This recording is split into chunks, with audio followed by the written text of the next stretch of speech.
জানিত পৰিস্মিতাৰ অন্যটি ভিডিঅ'লৈ আপোনালোক সকলোকে স্বাগতম জনাইছোঁ। আজি আপোনালোকৰ বাবে লৈ আহিছোঁ এটা ধুনীয়া সহজে কৰিব পৰা আই মেকআপ। এই আই মেকআপটো সম্পূৰ্ণ মোৰ ঘৰতে কৰা অনুশীলনৰ ওপৰত বেছ কৰি প্ৰস্তুত কৰিছোঁ। ইয়াত মই কোনো ধৰণৰ প্ৰফেশ্যনেলি চাৰ্টিফাইড নহয়, গতিকে কিবা ভুল-ভ্ৰান্তি হ'লে আপোনালোকে মাফ কৰি দিব। আই মেকআপৰ বাবে মই ইয়াত ব্যৱহাৰ কৰিছোঁ জেকলি হিলৰ এই ধুনীয়া আই শ্বেডো পেলেটখন। আৰু এই আই শ্বেডো পেলেটখনৰ পৰা মই ব্ৰাউন কালাৰৰ এটা ডাৰ্ক শ্বেড মই ইউজ কৰিছোঁ আৰু তাৰ বাবে মই কাফছ এণ্ড লেছেছৰ এডাল আই ব্ৰাছ মই ব্যৱহাৰ কৰিছোঁ আৰু আইলিডত মই চাৰ্কুলাৰ মোশ্যনত আই শ্বেডোখিনি এপ্লাই কৰিছোঁ। এনেধৰণে লাহে লাহে চাৰ্কুলাৰ মোশ্যনত আমি কালাৰটো আইলিডত মাৰ্জ হৈ যোৱাকৈ এপ্লাই কৰি ল'ম। আমি যিমানেই ইয়াত পেচেঞ্চ ৰাখিম সিমানেই আমি এটা ধুনীয়া ৰিজাল্ট পাম। চ' লাহে লাহে চাৰ্কুলাৰ মোশ্যনত মই আইলিডখনত কালাৰটো এপ্লাই কৰি লৈছোঁ।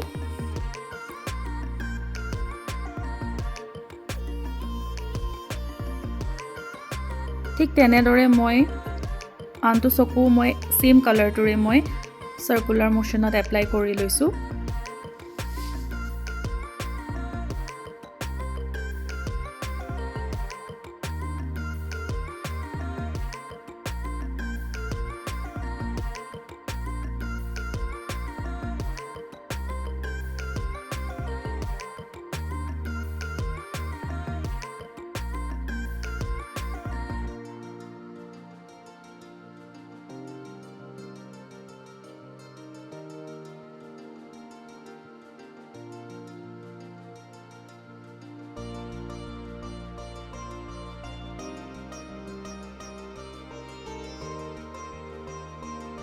এয়া ধুনীয়াকৈ আইলিডত কালাৰটো মাৰ্জ হৈ গৈছে।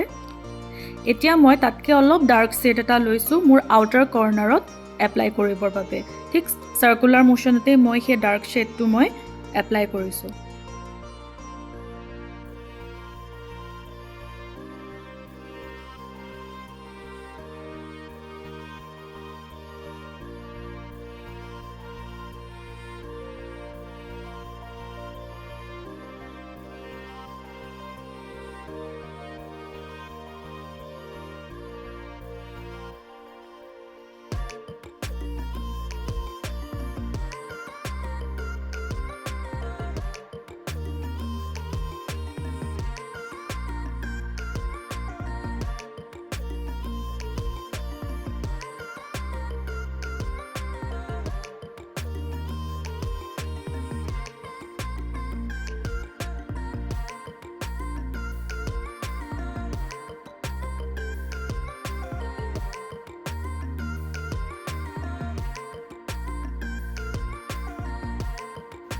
মোৰ ক্ৰিজ লাইনটো ভালদৰে ভিজিবল হ'বৰ বাবে মই ইয়াত য়েল্লোইছ শ্বেড এটা ব্যৱহাৰ কৰিছোঁ।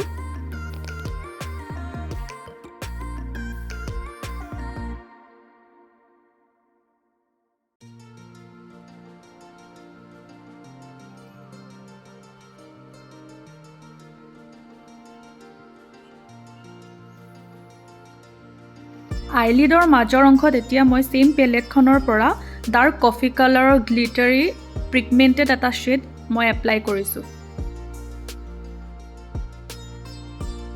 জেকলি হিলৰ আই শ্বেডো পেলেটখন মই ভাল পোৱাৰ একমাত্ৰ কাৰণ এইটোৱেই যে ইয়াৰ প্ৰত্যেকটো আই শ্বেডেই বৰ ধুনীয়া আৰু পিগমেণ্টেড হয়। অতি সহজে আমাৰ আইলিডত আমি ধুনীয়াকৈ এপ্লাই কৰি ল'ব পাৰোঁ।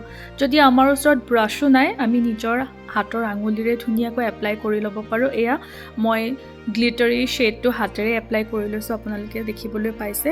খুব ধুনীয়া, আপোনালোকে যোনে ব্যৱহাৰ কৰিছে জানে, আৰু যিসকলে এতিয়ালৈকে ইউজ কৰা নাই আপোনালোকে ইউজ কৰিব পাৰে। মই হাইলি ৰিকমেণ্ড কৰিম এই পেলেটখন। আউটাৰ কৰ্নাৰত ব্যৱহাৰ কৰা ছেম শ্বেডটোৱে মই লোৱাৰ লিডতো ব্যৱহাৰ কৰি লৈছোঁ।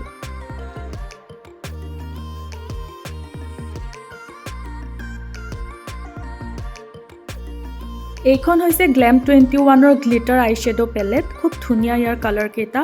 ইয়াৰে মই গল্ডেন যিটো গ্লিটাৰ শ্বেড আছে মই আইলিডৰ মাজৰ অংশত এপ্লাই কৰি লৈছোঁ। বহুত বেছি লগোৱা নাই, স্লাইট অলপ মই আঙুলিৰে ইয়াত ডেব কৰিছোঁ যাতে এটা ধুনীয়া শ্বাইনিং ই দিব পাৰে।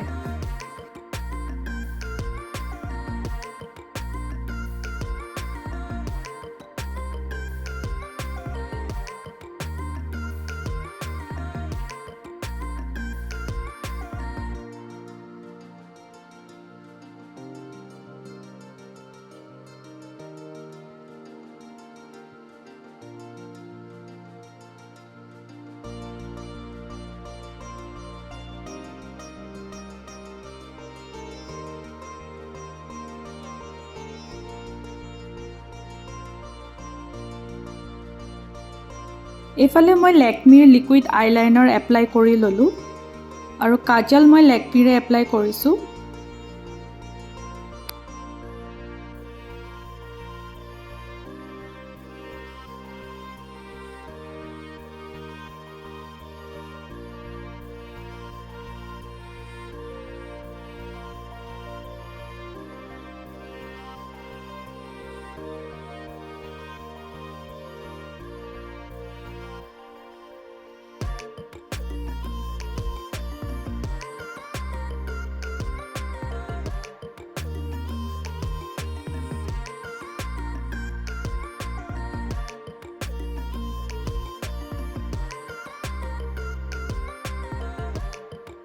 যিহেতু মই লোৱাৰ আইলিডত হোৱাইট কাজল ব্যৱহাৰ কৰিছোঁ, সেইকাৰণে মই ব্লেক কাজলডাল ইয়াত এপ্লাই কৰা নাই। ব্লেক কাজলডাল কেৱল মাত্ৰ মই লোৱাৰ আইলিডৰ আউটাৰ কৰ্ণাৰ আৰু ইনাৰ কৰ্ণাৰতহে মই ব্যৱহাৰ কৰিছিলোঁ।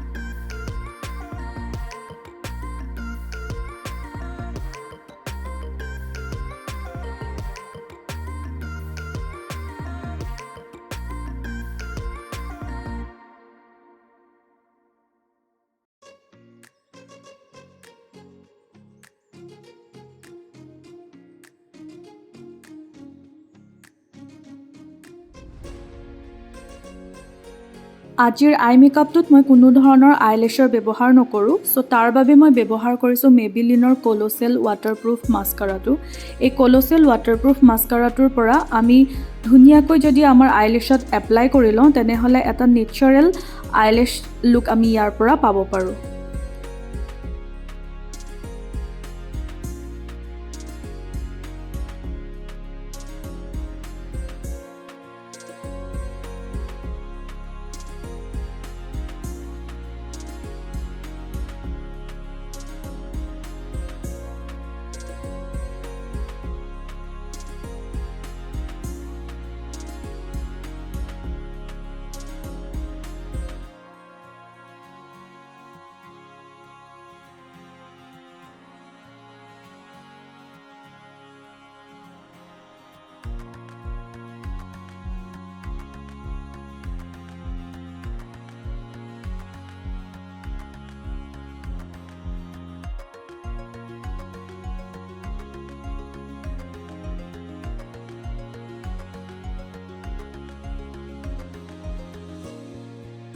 আজিৰ ভিডিঅ'টোত দেখুৱাব খোজা চিম্পল আই মেকআপৰ টিউটৰিয়েলটো মোৰ কমপ্লিট হৈ গৈছে।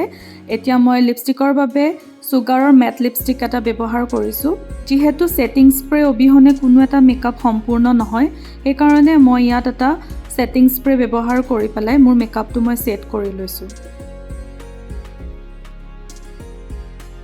ইয়াত মই কিছ বিউটিৰ ছেটিং স্প্ৰে ব্যৱহাৰ কৰিছোঁ।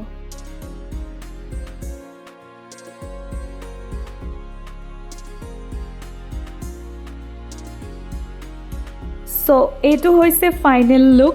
আশা কৰোঁ আপোনালোকে আজিৰ এই মেকআপ ভিডিঅ'টো ভাল পালে। এনেধৰণে চিম্পল এটা আই মেকআপ ক্ৰিয়েট কৰি আমি বিয়া বা যিকোনো পাৰ্টি বা ঘৰৰ যিকোনো অকেজন আমি এটেণ্ড কৰিব পাৰোঁ। নিজকে ধুনীয়াকৈ সজাই ৰখাটো এটা কলা, আৰু এই কলা ইম্প্ৰুভ কৰাৰ একমাত্ৰ ৱে হৈছে প্ৰেক্টিছ। ময়ো প্ৰেক্টিছ কৰিহে আছোঁ, এতিয়ালৈকে এক্সপাৰ্ট হোৱা নাই। জাষ্ট এটা আভাস দিবলৈ চেষ্টা কৰিলোঁ আপোনালোকক। যদি ভিডিঅ'টো ভাল লাগিলে তেনেহ'লে লাইক কৰি দিব আৰু চেনেলটো ছাবস্ক্ৰাইব কৰি দিব। Thank you so' much.